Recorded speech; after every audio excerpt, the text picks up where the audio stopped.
करते बादल केमी चलुचु केमी रोचु कौटी जब पचार था आज बादल आम सांगे था आम दूरे जाइन तो बादल महांती थे सी कहते मुह खोली था किए मुह खोली था बादल महांती जी की विजु बाबू पृष्ठपोषक थे बादल महांती केबे भी मुह खोलना सी बादल महांती जन एमती लोक सी कौन सी छंदमाया कपटे पसंद से टिकेट जो काटी दिगला सी नीरव रही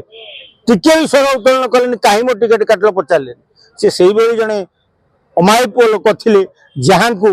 आज भुवनेश्वर मध्यम झुरुची नवीन बाबू चुप रोचे चुप रहा हुए तो दलपति नवीन बाबू तो जन्म चुप एवं कौन चुप नवीन बाबू कौन पाई चुप पांडियान जहाँ कह नवीन से डेउचे नवीन चुप कौन मुझे बुझीपार नवीन मुह पा पांडियान तेणु नवीन गाई चुप रे मुह पांडियान गपुची कथा कहूँ कौन नवीन बाबू खाइले मद पीले शोले कम नहीं